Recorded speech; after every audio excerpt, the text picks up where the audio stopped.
In July of 2016, a search for 23-year-old Kaye Sawyer began. Her loved ones were frantic with worry. She'd walked away from her boyfriend after an argument and hadn't been seen since. Little did her family know that their worst fears would soon be realised. But the crimes of Edwin Lara were not going to end there. Not content with the sexual assault and murder of Kaye, Edwin then went on a violent crime spree, kidnapping 19-year-old Andrea and holding a hostage for over 10 hours, shooting an elderly man and stealing a car with a family still inside. These are the brutal crimes of Edwin Lara.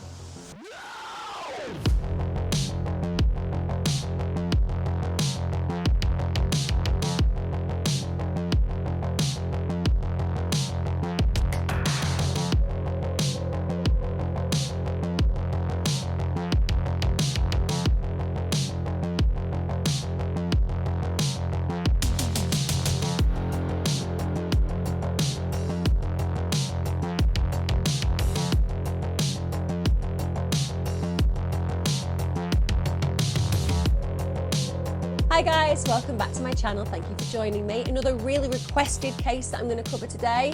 So I hope that those of you who keep sending these in are feeling at least satisfied by the fact that I am attending the list. It's a long one, but I will get through it. It's always really sad, isn't it, to be able to say that you guys are recommending cases to cover, because we know what that means. It means that so many lives have been needlessly and senselessly and selfishly stolen. Hopefully today I'm going to do the case of Kaye Sawyer justice. She absolutely deserves that to be so. Let me know, of course, as ever in the comments. For those of you who are new to my channel, I release my content on a Wednesday and a Sunday. So if you like crime and you like consistency deep dives, this is the channel for you. So if you've not subscribed, why don't you? Get your notifications on. Then you'll get reminded whenever one of my releases occurs, and they will always occur ad infinitum on a Wednesday and a Sunday. Also, thanks to everybody supporting me on YouTube membership and on my Patreon. Can't do this without you. You're awesome. Let's get on with today's really, truly tragic and sad case. And also a case that genuinely I think very few people ever saw coming as regards the perpetrator. So Kaye Sawyer, who was she? Well, she was a really well-loved human being. She was born on March the 2nd, 1993. She was born to her parents, Julie and Jamie, and they absolutely adored her. Her parents got divorced when she was young, but she got on really well with both sets of step-parents, and she had a genuinely happy life. She was looking ahead at a future full of possibility and potential. She was somebody who had everything to live for, and she was fully loved within her life. She had 4 brothers, Zach, Cody, Jaden and Caleb. They were said, and are said still, of course, to absolutely adore her, albeit now in memory. But when you think about that perfect family, yes, there's been family breakdown regarding a divorce, but it's been rebuilt. It's highly functional. Everybody feels connected, and Kaye belongs to that dynamic. So it gives you a demonstration of the kind of human being that's being created through those positive experiences. She was said to be someone who had a really creative flair. She took up poetry, photography, art, all as hobbies. So she was literally living life fully. She was also one of those all-rounders. So aside from that incredible artistic side to her nature, she's also really athletic. She enjoyed snowboarding. And her family described Kaye as, quote, one of the happiest people they knew. They said that she was literally always smiling. Her family also lived close by to where she was, and everybody who knew Kaye remember her as being a really smart, strong, and very funny girl. So like I said, when you think about a human being who embodies every single positive quality and has so much talent about their nature, Kaye is that per se. She 100% embodies what I've just talked about. We get to 2016. This is when Kaye is 23 years of age. She lives in Bend, Oregon. She lives with her boyfriend, Cameron Reimhofer. She worked as a dental assistant at Aubrey Dental, and she was also at the time studying at Central Oregon Community College. She's got her head screwed on. She's happy. She's in love. She's connected both to her family, but also to her community. And she is striving to be better by going and competing classes, and she's thriving within the life around her. We get to the 23rd of July, 2016. This is really where the fateful events start to play out. Kaylee goes and attends a bachelorette party. One of her friends is obviously going to be getting married. She drove, parked up at one of her friends' houses, and then goes out. Apparently they visit quite a few bars. They've been having a lot of fun. They're drinking, they're dancing, just enjoying being young and celebrating something that really is worth celebrating, which is somebody about to get married and having fun doing so. And one of Cameron's friends, so her boyfriend's friends, was also at one of the bars. And they notice that Kaylee was dancing with a man. Now, she was dancing with a guy harmlessly. And at the end of the day, nobody owns anybody. You can go and dance with whoever you wish to. It means nothing.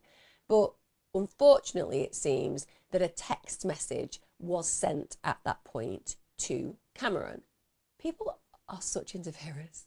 I do appreciate that when you see somebody that you know is in a relationship with another person, you might be suspicious, but unless you see something that's obviously contravening a relationship, butt out. Because it can cause huge issues when you see something totally innocent and you put a spin on it that's suspicious. Also, it's a bit weird, I think, for somebody to be feeling so engaged and involved in another person's life that they need to text their partner to say what they're doing. Now, once the celebrations have come to an end, Kaylee goes ahead and texts Cameron asking for a lift home. She'd obviously been drinking. She wants him to come and pick her up. He comes to pick her up because he's a dutiful, loving partner. But when Kaylee gets into the car, they start to have a tiff. Let's just put it that way, a lover's tiff. They begin to argue.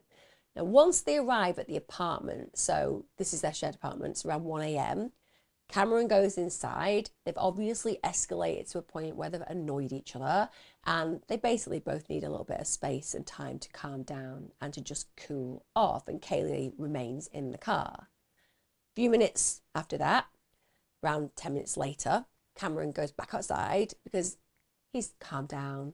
It's really not worth arguing about. He wants her to come back inside with him. But when he gets to the car, the passenger door of his car is open and Kaylee's actually gone. Cameron then gets in his car, drives around, looks for Kaylee, but he can't find her. Then he tries to call her, sends her a number of concerned text messages, even saying things like, please don't do this to me, asks her to come home, apologises for being upset when he picked her up, but she doesn't actually answer the phone calls. Instead, she replied to the text saying, my phone's about to die. So she isn't engaging with him on that relational level. We've all been in situations, haven't we, where a partner has upset us and pissed us off, and we've felt that there has to be some kind of retaliation, such as removing ourselves from the situation and demonstrating how sad we are by walking off, even if that's put us potentially at risk. We're not thinking that way. You're dealing with the heat in the moment. So it's not unusual for Cameron, I imagine, in his past to have experienced situations like this play out before, i.e. you get into a situation with a partner where things are going wrong and you're annoyed with each other and you act out of character with one another. But for him, he's obviously concerned because she's out in the dark, and it doesn't really matter that most of the time that means that you're still going to be safe. You're more at risk when you're a girl, particularly if you've been drinking and it's dark and there are strangers passing by. I'm not saying it's likely that somebody's going to harm you. I'm saying there is a higher potential of something happening, and Cameron's going to know that, and it's going to be really disconcerting for him. Now, her phone then becomes unreachable. This is shortly afterwards, so presumably it's run out of battery.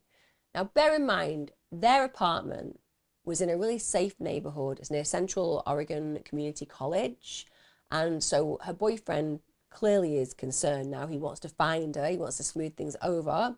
So he drives very slowly down College Road. He's just looking for Kaylee, but he can't find her. And he must be becoming more and more anxious because, first of all, they've had an argument, so he knows that potentially she's upset with him. Secondly, what's more important is that she's safe, so feelings can be put to the side. And of course, the most important part is he can't find her. So he'll have a whole manner of fears rushing through his head, and he'll feel culpable and responsible for part of that because they've had a row. Now, this is now the early hours of July the 24th. Before the bachelorette party, as I said, Kaylee had parked her car outside her friend's house because she was going to have a drink. So her boyfriend then goes to that place to see whether the car's still there. And it is. It's still in the driveway. So now he's really concerned.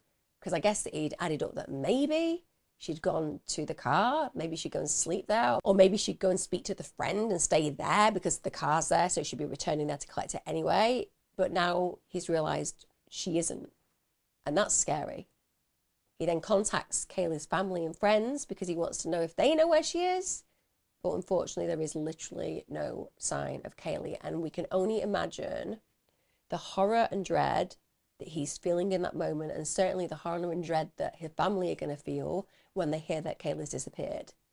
Now, the next day when Kaye hasn't returned home, Kaylee's mother had actually been out of town that very weekend. So when she comes back in town on the evening of the 24th, and she knows that Kaylee's missing, that's what she's heard at least, she immediately says to Cameron, you need to call 911, you need to report Kaye missing. Cameron then called the police to report her as missing. And during the actual phone call, he tells the dispatcher that he'd been to Kaylee's friend's house where she parked the car the night before, and tells them that she wasn't there, her friend hadn't heard from her, but that Kaylee's car was still there. He also said he'd spoken to Kaylee's parents, who had also not heard from her. So going through the who he's spoken to, who he's ruled out. Now, Julie, Kaylee's mum, is obviously horrified by this, and she also calls the police, and you would, because to anybody who knows anything about this area, the first person you're going to suspect is the partner. They're the one saying that they've turned up missing. They're the one admitting that there's maybe been a fight between them, and now that person can't be found. You're going to be really suspicious. So even though they've called the police on your suggestion, you're going to go ahead and do the same. So this is when the search for Kaye begins, because it's taken seriously. She shouldn't have disappeared. It's not within her habits. It's not normal for her to disappear. So there is a strong potential that she's at risk or injured. Volunteers, they get together. They start putting up missing persons posters. They're scouring the streets. And understandably, at the very beginning, Cameron is considered a person of interest. And with respect, it makes perfect sense. When you look at homicides, it tends to be a person within their immediate frame of reference who is responsible. And for Kaylee's mother, she's probably feeling this person needs to be looked at, but they bring him in. He's unbelievably helpful, and they rule him out very, very quickly. Kaylee's mother's deeply distressed by the fact that, firstly, it's unbelievably unusual for Kaye not to be in contact with her. They're all close, so she might not be calling her mother, but she'd be calling one of her family members. And also, her brothers hadn't been called, and everybody was missing her. Now, Kaylee's father and mother do ask Cameron what happened between him and Kaye on the Saturday night. And obviously, this is because there had been an altercation. She knew as a mother that it was usual for Kaye to need some time alone to cool off when she got mad. But understandably, she asked the police to speak with Kaylee's boyfriend. As I said, they interrogate him, and he sincerely cooperated with the police. They verify every single incident in his story, and they ruled him out as a suspect. Then the officers actually questioned the man who danced with Kaye at the club. He had seen her leaving of her own volition with her boyfriend at the club. So that's also a dead end. So they've done the work on the last people that they'd at least known had some kind of connection with Kaye. What's really scary is, aside from her just being missing, now it comes down to when she should be starting work, and she doesn't show up. So that cements immediately the fact that something is very, very wrong. That this actually suggests that whatever has happened to Kaye has happened against her will. We get to July the 25th, 2016, and ultimately this is when the big break comes in the case. A woman called Edwin Lara. She comes into the police station, and she comes into that police station with one intention, that's to report a very serious crime. She was actually a police officer herself, and I cannot imagine how challenging this would have been for this woman. And I think that it's a real testament to the character of this human being that she knows exactly what is the right thing to do. I do not believe that she questioned it whatsoever. She is a police officer. She knows the actions that she needs to take. She knows the consequences that are going to occur for the person that she's doing this about, and she does it. So she walks into the police station and she reports that her husband, 31-year-old Edwin Lara, he's been behaving really odd over the last few days. So he'd returned home late in the early hours of July the 24th. So that's Saturday night, 23rd, to the Sunday morning, 24th, that period of time. And immediately, she knew there was something wrong. She didn't want to push him. She knew that he'd been quite stressed with work. She knew that he was going through some issues. So she didn't want to make him feel on the spot. But she just sensed there is something going on psychologically with my husband. In spite of that, they spent the morning on the Sunday at church. Then they got takeaway pizza. And then later on, they actually went to see a film at the cinema. But the day after that, so the 25th, Edwin apparently looked quite upset when he woke up that morning. And so Isabel, being the caring partner, she asked him what's wrong. And then he tells her, and we have to remember what this would be like for his wife. She thinks he's got issues going on at work. She thinks he's got issues that are understandably stressing him because of that. But there is no way on God's earth that she could have been prepared in any way, shape or form for what he says, because he tells her that he's killed a woman. He said that he'd hit this woman with his patrol car at work, and then he'd panicked and he'd hid the body. Can you imagine how that would process? Isabel has just asked him this box standard question about what could be going on in his world, how could she support him, and now she's dealing with the fact that he's admitted he has killed a woman, and not just killed her, he's hidden the body. So she is going to be hearing what that is legally going through her brain immediately. Now, after he tells Isabel this, he grabs her gun from her purse, so removes that from her, says, I need to go, and also says, her stuff is in the shed. And then he leaves. Isabel at that point, understandably, will have been in absolute shock. She said it wasn't making any sense to her at all. She actually said to him, you're lying at one point. But then, of course, as it starts to sink in, she thinks, well, I'm going to go and check in the shed. And that's exactly what she does. She goes to the shed to have a look whether any of what he said could actually be true. And unfortunately, it is. Officers immediately, when she's given them this information, go to search Edwin's home. And there's a multitude of stuff there that makes them see that something terrible has likely happened to the person he's talked about hitting with a car. They find this white trash bag. It's got high heel shoes, a green handbag containing a black wallet, passport, credit card. There's a bloodstained rock, also a clump of hair in the shed. Doesn't sound like we're dealing with an RTA. It sounds like something far more sinister. Also, apart from those very concerning items, Edwin's actually kept a class project about serial killers in the shed. It was actually a poster presentation featuring photos and articles of serial killers and the victims, which, with respect, is a little bit weird to have in your shed. I appreciate parents do keep things of their children's drawings and musings from school, which is weird, because let's be honest, when we get older, we're not really that concerned about looking at what we were like when we were 6, but we do. What I'm saying is, all of that stuff in that shed specifically, and a presentation on articles of serial killers and the victims, etc. That seems like somebody who's thinking in quite a malevolent way. Some of you are going to be thinking, I need to go to my shed now and get rid of all that stuff on serial killers. I need to just check out that PowerPoint that I did just for my own pleasure on serial killers. I know we're deeply invested in the area of true crime, but this is really unusual. And you have to put it in the context of what I'm describing, where this particular individual has said he's hit a woman with his car, and yet it seems like an altogether different reality when we look at what's been found in that shed. So at this point, officers obviously think this isn't an accident. So the missing person investigation then turns into a homicide investigation. And what's really sad is now they've got the ID, and the ID belongs to Kaye. I cannot even begin to comprehend, even empathize to a degree, because empathy, you're trying to understand how that would feel. And I don't think that you can feel anything like an individual who has to go through realizing that somebody that they had seen recently, days before, somebody that they had all these plans with, is no longer present in this dimension. And not just that, they're never going to see them again, and they've died in what can only be described as a highly traumatic, terrifying way.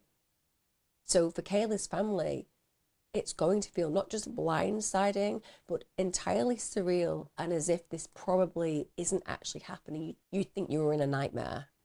Redmond Police Department at this point issue a bolo alert because obviously Edwin has left with a gun, so he's armed. And I would imagine that for his wife, there is particularly reasoning within her head that could suggest that he's going to kill himself because he's taken a gun, he's done something terrible, he seems a little bit out of his mind. So to her, she's probably primarily concerned about the fact that he might harm himself. But wow, that's as far from the truth as one can even begin to conceive of. So this bolo alert goes out, so they begin to track down Edwin. And officers actually manage to locate Edwin's car, but it's abandoned, and it's abandoned near his stepfather's house. Immediately they can see something terrible has happened there. There are numerous blood stains, and there's hair in the rear compartment, in the rear bumper. But at this point, the police can't actually find reliable information about Edwin's whereabouts. So again, they can link him to what's happened to Kaye, but they can't actually find him to bring him in. Now, you would maybe imagine, shall we say, that Edwin had decided that he was going to try to go AWOL, drop off the radar, avoid being captured at any point, try to escape. He wants to remain undetected, so he's dumped the car and he's hoping to go, like I said, under the radar and avoid being apprehended and brought in because he's banged to rights. He's absolutely guilty as hell. He's not going to get away with this. So he's going to want to escape, right? No. That's not what's going to happen. I think that for Edwin, whilst one can look in and say, this is somebody who's having some kind of mental decline, therefore the actions that they're engaged in now are because they are hugely stressed, I think that's too simple an explanation. I genuinely believe that Edwin has an intention within himself to want to kill. I think that he has acted on that impulse and indeed killed, and he knows the consequences are going to mean that he's going to get brought in. There's no way he's going to get away with it in the long term. So that stress is going to exacerbate the natural violence and predisposition within him, which is violent to a degree where he's willing to murder. And he's thinking to himself, well, in for a penny, in for a pound, may as well live through this fantasy I've got going on in my head and carry on a crime spree, because that's exactly what he does. He goes on a crime spree. And that's not what somebody who's remorseful is going to do. That's somebody who has compulsions and impulses and wants to make sure they have an opportunity to carry them out. Now, during this period, he comes, very unfortunately for this young woman, across a 19-year-old girl called Andrea Mays. She's just sat in a car. This young woman, 19, she's just finished a 12-hour shift. It's a double shift at Ross Dress for Less. So this is someone who's working hard. And she's just sitting there. And from nowhere, this arm comes through the open window of a passenger side door. Can you imagine? You're not even going to be able to process it because this doesn't happen. When things occur outside our normal experience, it's really difficult to process it. So for her, when the window of a passenger side door has this arm come through, when they unlock it and then climb inside, by the time they're sat there, you're going to be thinking, this is really odd, but you're not necessarily going to have reacted because it takes a moment to process. We'll all have done that. We'll have been in a situation that's so far outside what normally happens and our brain cannot compute it because it's not in line with our normal experience. Edwin then threatens her with a gun and tells her to drive. Bear in mind, according to what's been reported, she didn't really react. She didn't get hysterical. She didn't scream, she didn't fight, she just kind of kept her composure. Now, a lot of people will struggle to think about how would somebody be composed in such a moment, but when you're composed, often that can be because you're in shock. You're dealing with the freeze response. You just go through the motions and carry on going because psychologically you need time to process what is going on. Obviously, other people fight, other people get into a situation where they just become hysterical, but in this moment, for this particular young woman, she just goes through the motions and carries on. And that will be because she's trying to formulate how she's going to fight for her life. So he threatens her with the gun, tells her to drive. And as she begins to drive, he horrifyingly tells her He's just killed someone. Now, you cannot even begin to compute how you would manage that, because this man has now said, I have the capacity to kill. I have killed. So now she knows 100% her life is at risk. She's terrified. She appreciates the gravity of the situation she's in. They need to even stop the petrol at one point. And Edwin tells Andrea that if she tries anything or even makes eye contact with anyone, he's going to shoot them, and that they would basically die because of her. So now she's not just holding her own life in the balance, she's holding other people's lives in the balance. He then says to her that they are going to drive to California, because obviously he wants to get away. He don't want to get caught. He needs somebody to get him there. Now she says to him, listen, take my car, leave me here, and you can have this without a problem. He says no, and of course he says no, because he knows that the minute that he takes her car, she's going to call the police, and then they're going to be able to track him. So by making her be the driver, he is creating an opportunity for distance between those seeking him and actually having the opportunity to find him, because they will not know that he has now apprehended this particular woman and is making her take him to California. Apparently, as I said, even at this point, she remains composed, which is incredible. And it's just awful what happens to her, because they then stop at a motel. You can't even begin, can you, to connect with how that would be. You know, he's got her in the car, he's made her drive, he's threatened her life and other people's lives. Now they're at a motel, and there are people around, and she's probably thinking, could I make a run for it? Could I scream and draw attention? But at the same point, she's got that moral weight. Well, if I do, he might shoot strangers, and I'm responsible because that's how she'll feel. Or he might shoot me, and I won't be quick enough to escape. So she's just thinking, what is my best hope at surviving this?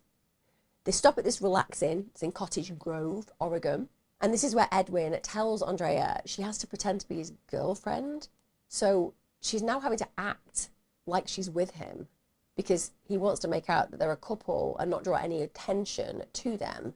Even though she's terrified, she's having to act okay.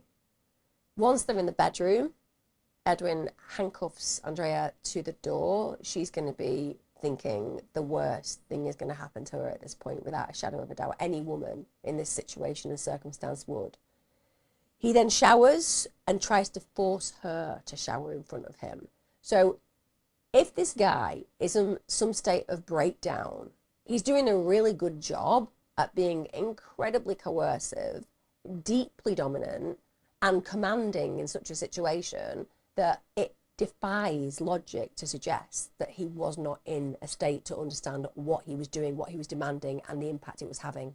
Personally, it just sounds like a high-level sexual predator is being allowed to come to the forefront of who he is. So he tries to get her to shower in front of him, but even though she's in this awful situation, she gets upset and she refuses. And all power to her in that moment to absolutely refuse to allow him to make her feel so vulnerable, even further humiliated by making her get naked in front of him. Then he breaks the door handle that she's tied to off the door and throws her onto the bed, so he's getting physical. And then he forces her to take sleeping tablets, which must have terrified her because she doesn't know what she is ingesting. Then he gets into bed next to her, and apparently at this point he sucks her earlobe and he asks her the question, are you a virgin? So this man is sexually getting off on what he's doing. He's terrifying her, and yet he's not thinking about the girl he's murdered. He's not thinking about the girl he's now terrorizing. He's thinking about his own deviant desires and needs. Now at this point, divine intervention potentially, Andrea's phone goes off. It's an alarm that's setting it, and at this point she says, oh, it's a reminder. It's a reminder for me to take my medication because I've got an STD.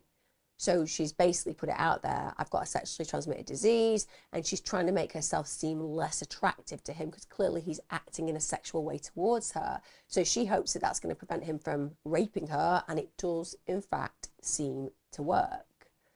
He then says to her, I've got the urge to just walk out with my gun and just shoot everybody in this motel. So she's managing this plethora of feelings, realities, fear, all in this moment. And while she's keeping it together, she must have felt like she was being splintered in every single direction. And one imagines that all she could think about was getting home to the people who love her. They end up leaving the motel at 1:30 a.m.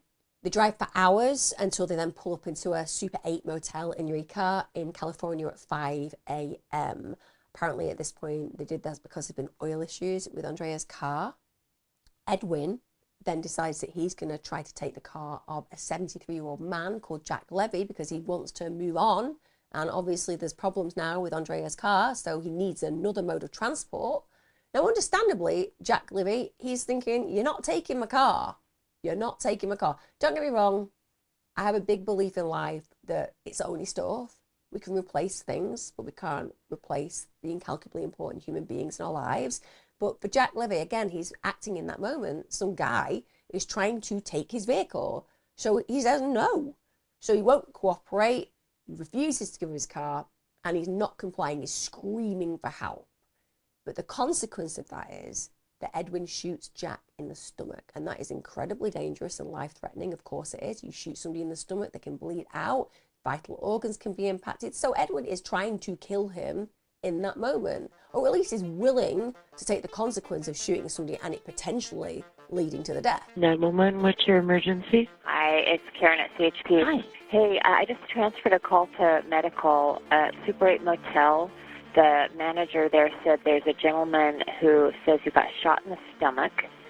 He's laying down in room 108. 108. All right, Karen, I'll get the info of the guys. Okay, thanks. Bye. Thankfully, Jack was actually rushed to hospital and eventually recovered from those injuries. But still, just going about your business in your car, somebody demands that you give it them, you say no and you end up nearly dead. Bear in mind, at this point, Edwin's in a situation where there's a problem because Andrea's still held hostage, he hasn't got a car, so he now needs to get somebody else to give him a car because he's failed to get it off his prior victim. So Edwin then steals the car off a 76-year-old woman. She was with her 2 teenage grandsons, and they were still actually in the car. And he actually makes one of these young boys drive, and he's threatening them with the gun all the time. So it's all become chaotic, and understandably now there are witnesses. And that means that the police end up receiving a call at 5:05 a.m. from a man at a gas station telling them that they have seen this play out. He says that his car's been stolen with 3 of his family members inside it. And obviously he's horrified because that lady and her grandchildren had been in the vehicle, he had exited, and now they're all victims of a kidnapping, essentially. The police are then contacted again. It's around 5:40 a.m. and they're contacted from the 3 victims of the car theft, because understandably everyone's going to be convinced that something terrible could happen to them too. Now fortunately they've been dropped off, they've been uninjured, and it's understandable that Edwin would have dropped them off because it's too many people to actually manage in this circumstance. Andrea is one person, he can manage her, but when there's another 3 individuals in the car, well, that could lead to huge complications. And even if he's threatening somebody with a gun, he's only got 1, and they could obviously cause him issues if they try to overpower him. So he drops them off, and then Edwin's driven off in that car that they've now been exited from, and he's still got Andrea in tow. One of the actual teenage boys also said down the line that Edwin had told him that he had an urge to kill. So this man is truly terrifying. Firstly, the way that he's acting is horrific, but secondly, he understands why he's doing it. He has an urge to kill. He has killed. He's almost killed another person trying to steal the car from them. And now he's informed this young man he still has the urge to kill. So he understands exactly what he's doing. He's not out of his mind. He's acting on those impulses and fantasies that he's clearly stored. Edwin then does something that's quite unusual. He recorded a video on Andrea's phone, and this is where he actually fully confesses to killing, quote, that girl in Central Oregon. Doesn't even say her name. It's not awful. Kaylee's this incalculably important human being. She's amazing. So loved. So special to this world, not just to the people who love her.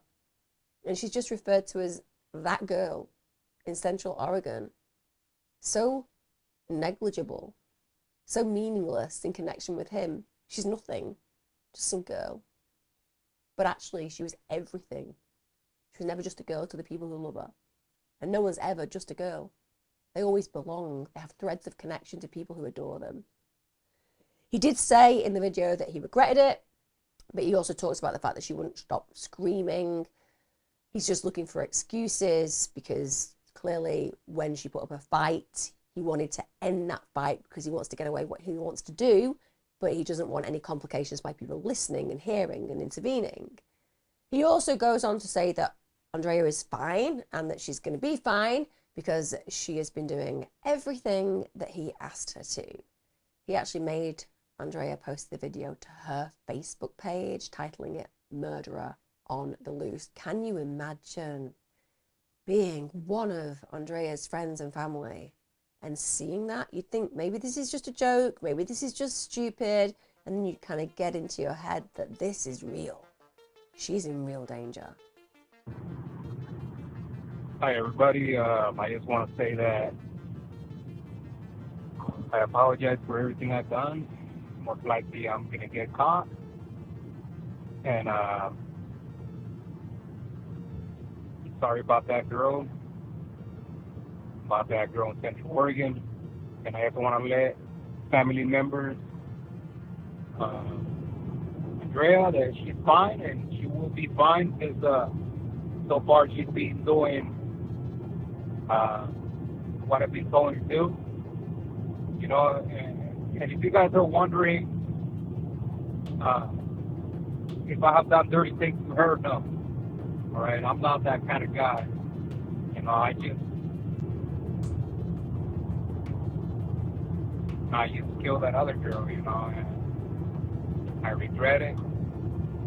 I regret killing her. You know, she kept screaming and I was stalking her forever.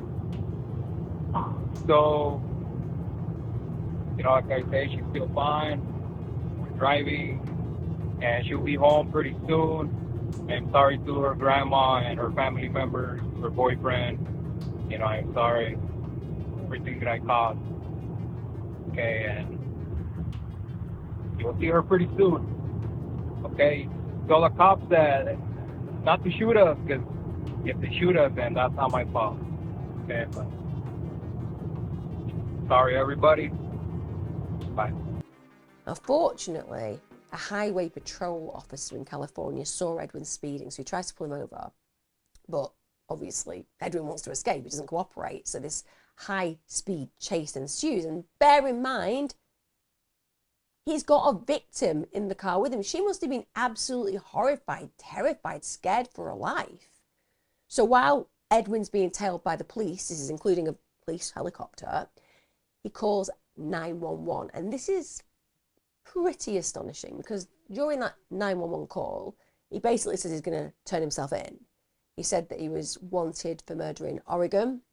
He said that he was with Andrea, who's completely innocent, who he actually kidnapped in Oregon. He also goes ahead and says to the officers not to be too rough with him because he has asthma and can barely breathe right now. Oh, really?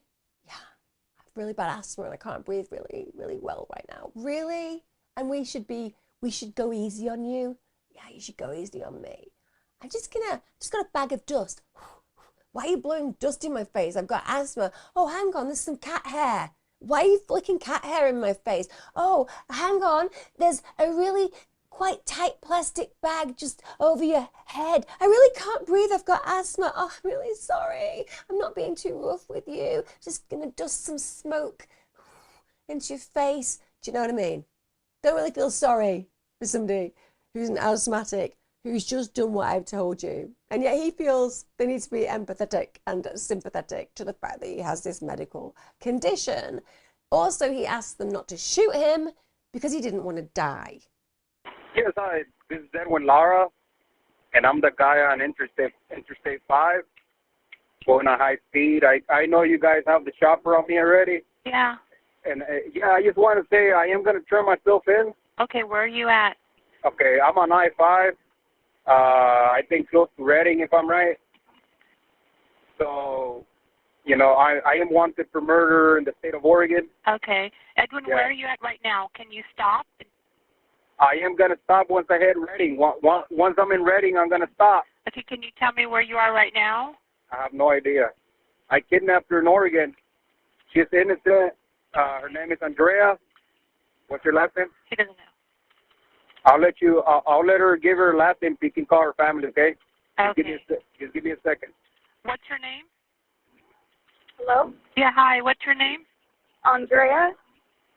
Andrea, what's your last name? Maes, M-A-E-S.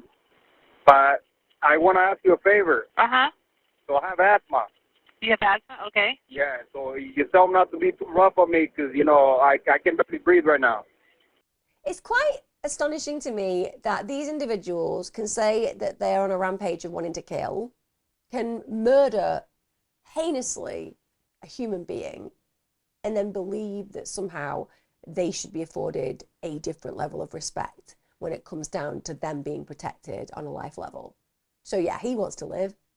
He just didn't give that opportunity to Kaye. He then ends up, after doing this, surrendering in Corning. Now, shockingly for poor Andrea, who, bear in mind, has been through hours and hours and hours of torturous torment and horror whilst remaining composed, literally watching shootings play out, kidnappings play out, almost being sexually molested by this horrendous sexual predator, but managed to have the wherewithal to create a ruse so it didn't happen. But nonetheless, this is something that she's having to deal with on a moment-to-moment basis. And then when finally, God, the universe, the police intervene, and that trauma is meant to come to an end, it doesn't. No. Andrea's trauma at this point doesn't end with Edwin's capture. Instead, in spite of him clearly saying that she was a victim, she's put in handcuffs. She was treated as a criminal. Police actually took her into custody on suspicion of attempted murder and the kidnappings that had taken place in California. She was just doing a double shift at work. Some maniac got into her car, held her at gunpoint, took her half the way across the country, threatening her life. And then when it's finally over, they're like, we think you're a part of this. Now, obviously, they do some investigating, but bear in mind, Andrea's dealing with this whilst they do that investigating. And then finally, it comes to light that she is indeed another victim of Edwin, and she's not an accomplice. And she said that once they did realise that, the police officers and their wives, apparently, sorry, but in my mind, that's quite an amusing moment because I don't often think about police officers and their wives, but for whatever reason, the wives were present and they're actually trying to offer her their clothes because understandably, they're horrified now that this poor woman has been taken into custody and basically had the law read to them about what's going to happen potentially, no doubt her Miranda rights, etc. And actually, she is a victim. And she's not just a victim, she's a victim of a highly traumatic experience that has gone on for hours and hours and hours. And they obviously become more sympathetic at that point, but that must have left some scars. I'm sure she understands why, but in that moment, you'd be thinking, oh my God, could it get worse? Now they think I'm actually a perpetrator? And bear in mind, she's been with Edwin. She's probably thinking, there's a chance he could blame me as well to make himself seem more minimized in this circumstance and situation. So we get to July the 26th, 2016. This is when Edwin's arrested, and it's when he's also interviewed by the police. Now, initially, well, what can I say? Well, what I usually do in these cases, he lies. It's what they do, isn't it? So he says he killed Kaye by accident. He says that he'd hit her with his car on College Way car park before, and that was because she was wearing all black and it was dark. So really minimizing what he's done because now he's saying it's partly Kaylee's fault because at the end of the day, she was wearing dark clothes. And what can you imagine what happening if you're wearing dark clothes in the evening? If you're not responsible for your own tragic accidents because you were wearing dark clothes on an evening, I don't know what is going on with the world. At the end of the day, if you go out wearing a black coat and jeans, you are certainly going to be killed, and it's your fault. That's basically what he's saying. But this is obviously in line with what he's told his wife earlier on. He then said that after he hit her, she started to scream because, I don't know, she'd have been massively injured, if that were the case in his story. So then he said that the consequence of that, bear in mind all the other opportunities, such as even if the worst comes to the worst and the person leaves the scene of the accident and the person is left in situ, even if they're injured, that's terrible, but that's one choice that's bad and obviously a crime, but it's better than what I'm going to tell you shortly. Another one is ring 911. Get some help. After all, you just said it was an accident.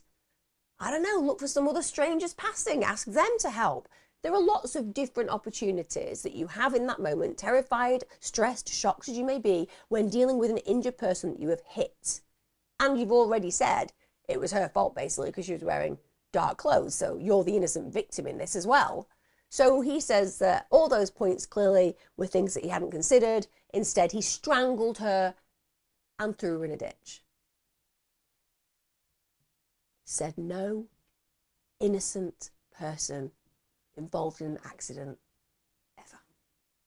No one would ever consider, if somebody was screaming in pain because you hit them with a car, that the best course of action is to strangle them and to throw them in the ditch.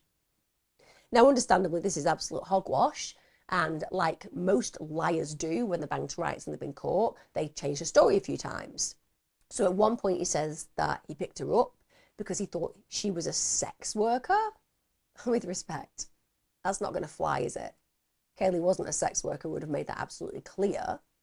But in the end, the truth comes out, as inevitably it often does. So first of all, there's no damage to his car, so it's clear he's not hit anyone.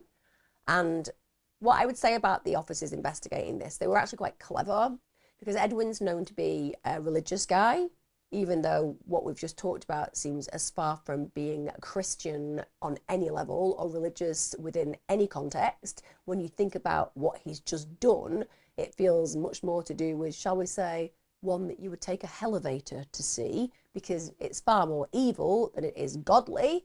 But nonetheless, maybe because he's so broken within, he uses his religion to try to keep him on track, and therefore he has some kind of connection with religion and God. So the officers, they attempt basically to play on this to get more information from him, because they want him to feel that firstly he's not the worst person in the world, even though he may well be, and also because it makes him think, well, I should be better, I should be a better human being, I should be more godly, and so on and so forth, to kind of elicit some guilt. So this is how the police act when they're trying to interview him. But what's believed to have happened is that Edwin was said to have come across Kaye as she was walking on College Road. So he picks her up. Now, this is because he offers her a lift home, which a lot of people would say, well, why would you get into a car? Well, it's very common, because this guy was a campus security guard and she was a student. So you bet your bottom dollar, you see a campus security guard and you're a student, whether you think they're a security guard or even a police officer, because they look very similar, you think they're a safe space and a safe place. You're in the dark, walking, you've got yourself riled up about an argument, and suddenly this good Samaritan, this hero, shall we say, has presented themselves, and they're going to take you home safely. And that's what she believed. And that's such a travesty, because what we're talking about right now is somebody who uses power and the way that he looks and the position he has to abuse this poor young woman. So once Kayla's in the car, the door's locked from the inside. Then he makes her give him her purse and phone because he doesn't want her to be able to call for help. She must have been terrified. He drives her to parking lot B12. This is where they believe he sexually assaulted her, he attempted to strangle her, and then he smashed her in the head with a rock. He then moved her body into the boot of the car, drove her somewhere where she was less likely to be found, and this is where he told officers they would find her body. Kaye, that absolutely gorgeous young woman, that incalculably important human being. She was dumped in a canyon on the side of the road, just thrown away. It was in the area of 18700 West Highway 126 in Redmond, Oregon. And a police officer actually said that you could spot Kaylee's shoulder from the guardrail. Her body hadn't even been covered up with anything, just thrown away. The autopsy, when they got the results, determined that the cause of death was blunt force trauma. She'd got skull fractures. Also, there were signs that she'd been strangled. And of course, as we'd expect, there were signs that she'd been sexually assaulted. So this was a sexually predatory, motivated action as well as a murder. He's a sadist. End of. In parking lot B12, police also found drag marks and blood leading up a hill. This is to a place in the brush where they also found a lot more blood. Blood was also found in the boot of his car, so her injuries were horrific. Now, unfortunately, and this is sometimes where the law is a little bit strange, I appreciate we have to follow due process, but if there is a confession, you would imagine that a confession should actually have some kind of place. But if that confession is elicited from somebody who's asked for a lawyer and not received one, it gets thrown out. That's exactly what happens. So basically, he asked for a lawyer and he hadn't been given one, and then they spoke to him, so his confession came from that point. So even though they were clever to some point using God in the argument, they weren't clever enough to actually follow due process, and that meant that the confession was useless. Also, they didn't give him the opportunity to make a phone call. Again, due process. And that, of course, when the defense attorney is concerned, is going to be absolute gold. So after this happens, he pleads not guilty. So this is why due process is so powerfully important, but it's also why I struggle when somebody clearly gives a confession and that confession is recorded and they can't use it because a lawyer wasn't appointed. I get it, the lawyer would have said, don't say anything, but he did. And he admitted to doing something absolutely heinous. And a killer like that should not be afforded the rights of ordinary human beings. They shouldn't. But again, I fear, as I am not the person making the rules, this kind of logic will never apply. So after he pleads not guilty, he probably has some time to think, I'm an idiot. Things could get really serious if the jury has shown the evidence and it's clear that I'm absolutely a heinous, horrible, horrific killer and kidnapper and somebody who on multiple occasions has shown myself to be deadly. Maybe it won't work out well for me in a trial. So even though he pleads not guilty initially, he later accepts a plea deal to avoid the death sentence, because I don't know about you and me, Edwin doesn't seem to want to die, does he?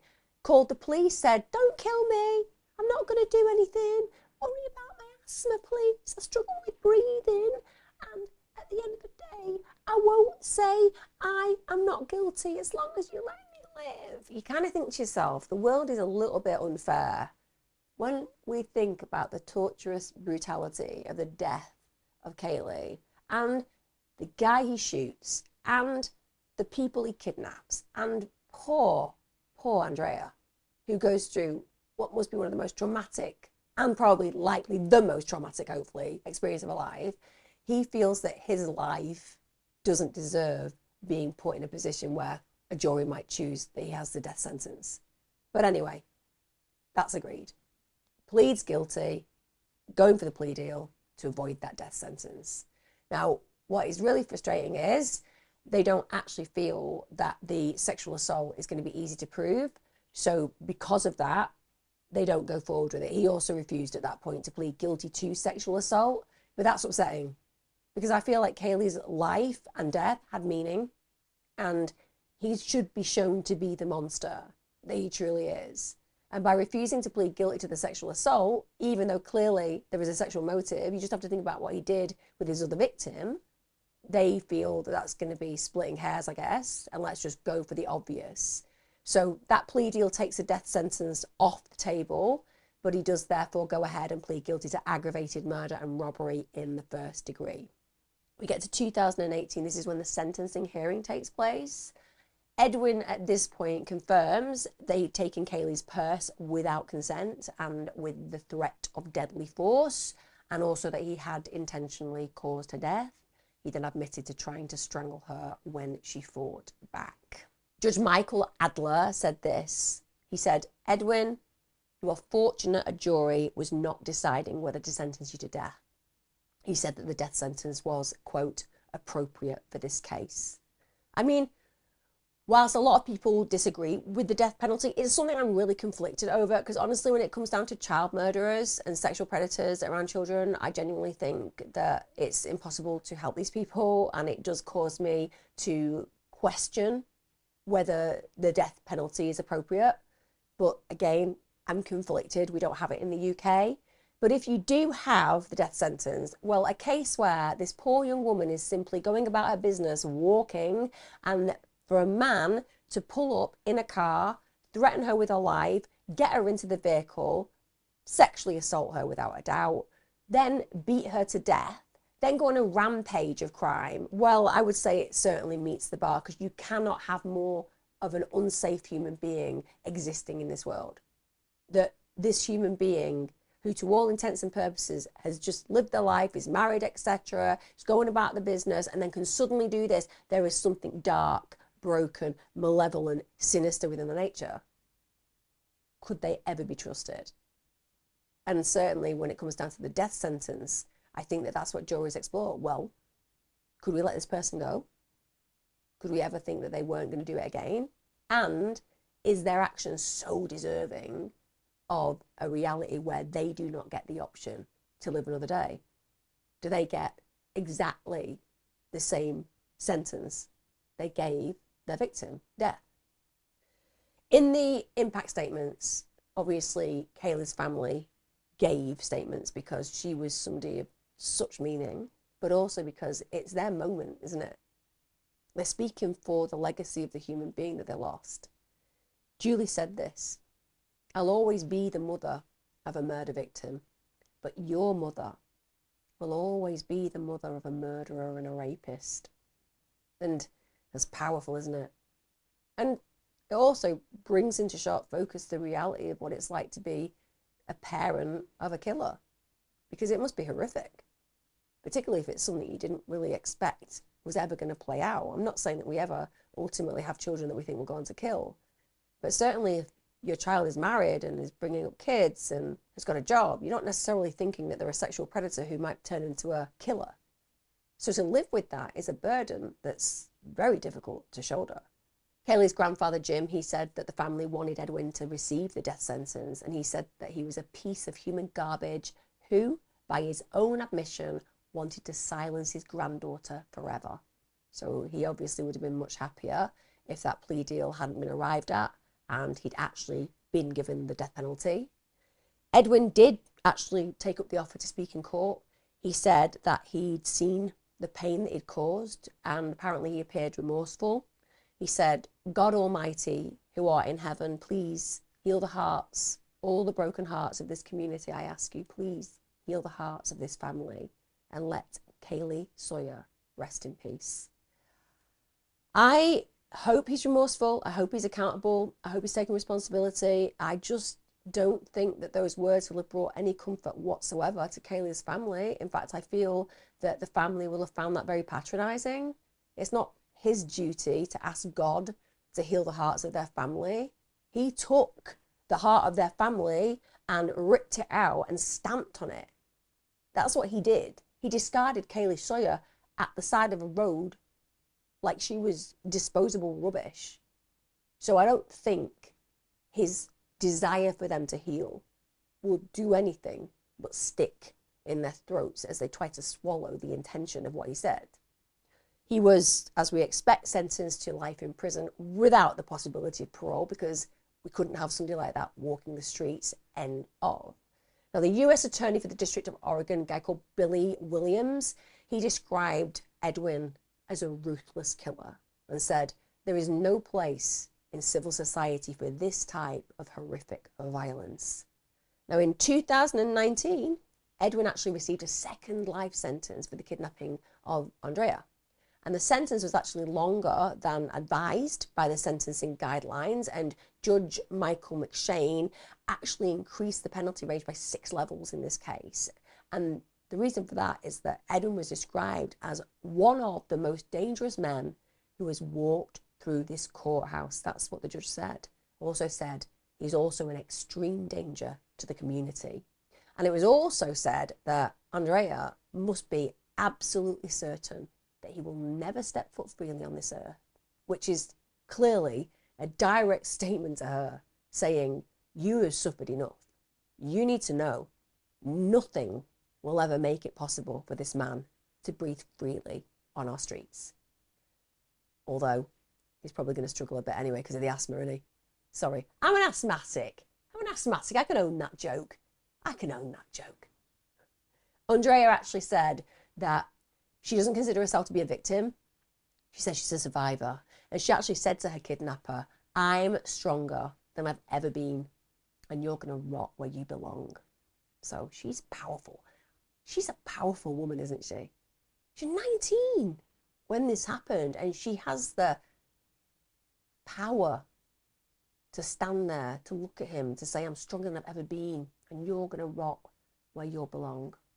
Deschutes County District Attorney John Hummel, he actually said it was appropriate that Edwin was sentenced separately for the crime towards her, as it was a distinct crime. He said that Andrea was terrorized by Edwin and that it was important that her voice was both heard, respected, and valued. Indeed, 100% we all agree with that. In July 2019, Kaylee's family actually sued Central Oregon Community College. They said that Kaye had actually only accepted a lift from Edwin because he was working at the time. And of course, that she believed that she was safe because he was in a position of trust.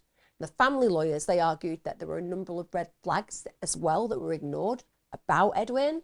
So his colleagues were actually aware of some pretty odd, strange behavior that should have been reported. So apparently he had this open fascination with dead bodies.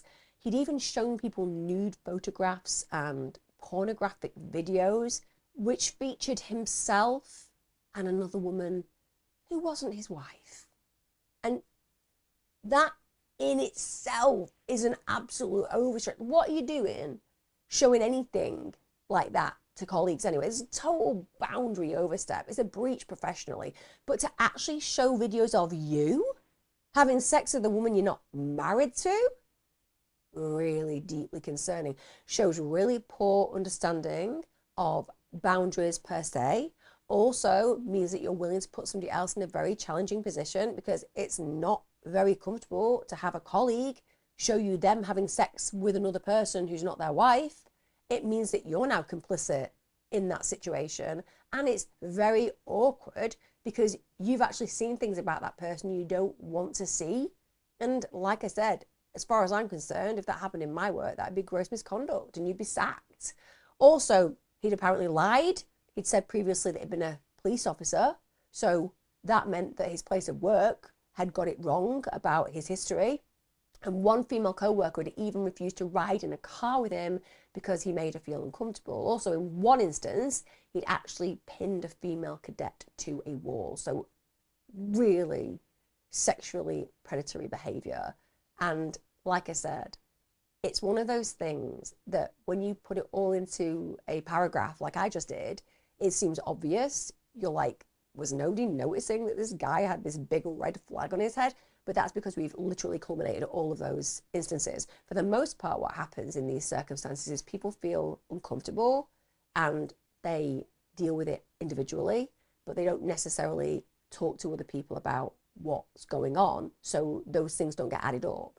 And that's another reason why when people make you feel uncomfortable or put you in a position where you're viewing that kind of information, you have to act, you have to speak to somebody, even though that's a bit awkward and challenging. Speak to a superior. Because like I said, if you do that and another 5 people do that, they have something to work with, and it illuminates the fact that that person could be hugely problematic in their behavior. Now, Kaylee's mother, Julie, she actually said that she wanted to ask Edwin's colleagues why they didn't report the red flags.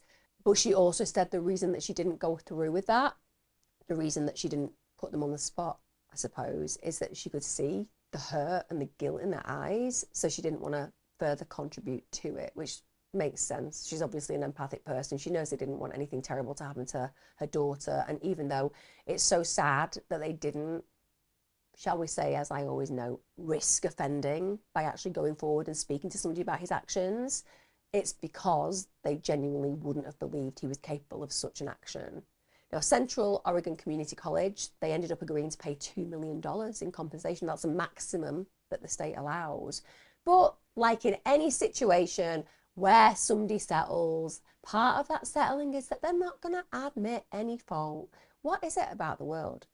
Why couldn't they just have said, yeah, okay, we're going to pay out because we admit at the end of the day, we have some responsibility in this, but this is how these things go. But at least there was some compensation. Like I said, Kaylee's life was worth far more than $2 million, but this is how organizations and institutions are hurt, through financial realities like this having to be paid out.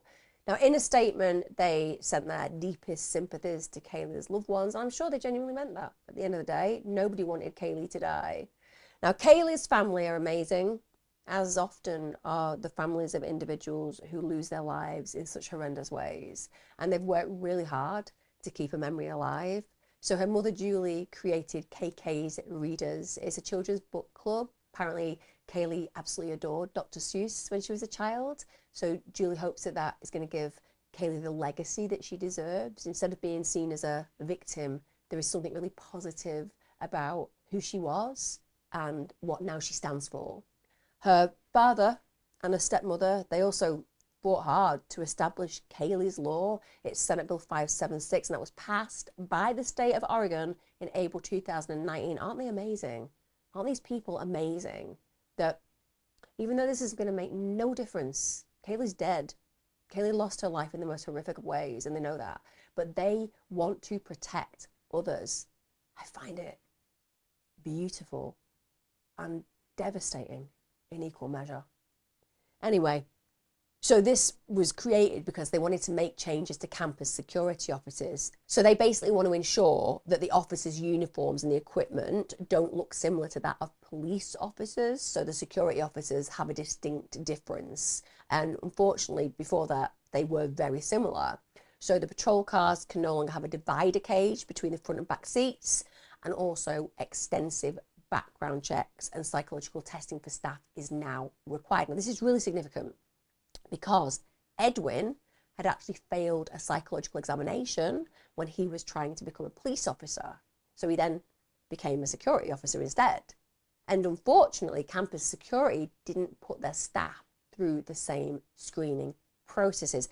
But it's really important that they do, because arguably they're doing similar things and they're in charge of security. They need to be somebody of a mindset psychologically that is in the right frame to act in this particular kind of job. Now, if they had done those serious screening processes, Kaylee's murder could have been prevented. She wouldn't have got into a stranger's car. She got into a security person's car, somebody who was promising to make her safe. And she stepped in to a situation that ended her life because she trusted that she could get in that vehicle. The Kaye Ann Sawyer Scholarship was also set up in her honor. Isn't it amazing what the community did? And this was actually by Aubrey Dental Group. That was where Kaye had worked. So they've really thought about how to honor that legacy. And apparently there are loads of local cars with bumper stickers, all in remembrance of Kaye. And I know that doesn't make up for her loss. It really doesn't. But my God, I find it beautiful when a community refused to lose the connection with an individual whose life was stolen. They want to remember her day in, day out, and they will because of those things. Edwin's wife, poor Isabel. She ended up resigning from a position in the police. She also divorced her husband. I have a lot of sympathy for Isabel. She's lost her career. Her life's essentially been absolutely ruined to some degree by her ex-husband. And we've got to remember, she went straight to the police station to turn him in. I'm sure that she, at that point, didn't realise the ramifications of how this would play out, because she probably believed that he genuinely had an accident, and dealing with the fallout and collateral damage of what actually occurred, and having to know that she has to hold that in her frame of reference for the rest of her life, that's something deeply traumatic. But hopefully her life will go on to be a really positive one. and she will fall in love and have a life that she deserves, away from the horror of the human being that it turned out she was with. And so often, partners in these circumstances are absolute victims too. It's also really important to note that Kaye and Cameron, because obviously this whole story begins with a row that they had a really loving relationship. They were a very connected couple. He wasn't in any way, shape to blame for this. And it's so unfortunate that her end happened after an argument between them. I can't imagine how challenging that is for him. And let's be honest, that row will have probably been exacerbated by the late hour, by the alcohol, but it's such a sad note, isn't it, for their story to end on. And you've got to put it into the context that Cameron had gone and picked Kaye up. He wanted to make sure that she'd get home safely after a night out. And with respect, Kaylee's mother actually described Cameron as an amazing young man who loved her daughter and made her so very happy. Now, as I said earlier on, initially some people suspected that Cameron could have been involved, but Julie said, with respect, even though they did want him questioned, there wasn't a single time that us, the family, ever questioned Cam's story. Like I said at the very beginning, they wanted him to be spoken to. I'm not saying for a second they thought that he was guilty in any way, shape or form, but you have to go with the stats, don't you? If that person is the last person to be around somebody that you love, then you want them interrogated immediately, just in case. But having said that, as I've just noted, the family said they never believed that Cameron was or could be responsible for the absolutely devastating murder of Kaye. This case is one that just makes you feel like, even though you want to believe the streets are safe, even though you want to believe that you can trust certain people in authority, the reality is you can never 100% be sure of the people walking past you, the people driving past you, the people in positions of authority. Kaye Sawyer should have been safe getting into that vehicle that night. She should have been escorted home. And instead, the most horrific thing happened to her that one can imagine. And let's remember the other victims in this case, because there were many. It's astonishing, isn't it, that one human being, one malevolent, sinister individual can cause not just chaos, but absolute devastating destruction. That's exactly what Edwin Lara did that night. And who knows? That's a very high-level crime. I wouldn't be surprised for a moment if he was actually responsible for more crimes. Certainly those that might have been sexually motivated in the area. I'd love to know your thoughts, guys. As I always say, when it comes down to cases like this, we always say, remember the words risk offending. Where Edwin Lara was concerned, he was doing things and showing people things and acting in ways that were highly inappropriate. Risk offending. You know something isn't right, speak it. Because by speaking it, certain things can have an impact that can lead to consequences like this not taking place. So risk offending. I hope you found today's case interesting, guys. I hope I've done lovely Kaye Sawyer justice. I'd love to know your thoughts. Leave me a comment below. And what a shame. What an absolute shame that these people are stolen from our world with such incredible potential. Take care. And remember, guys, be safe.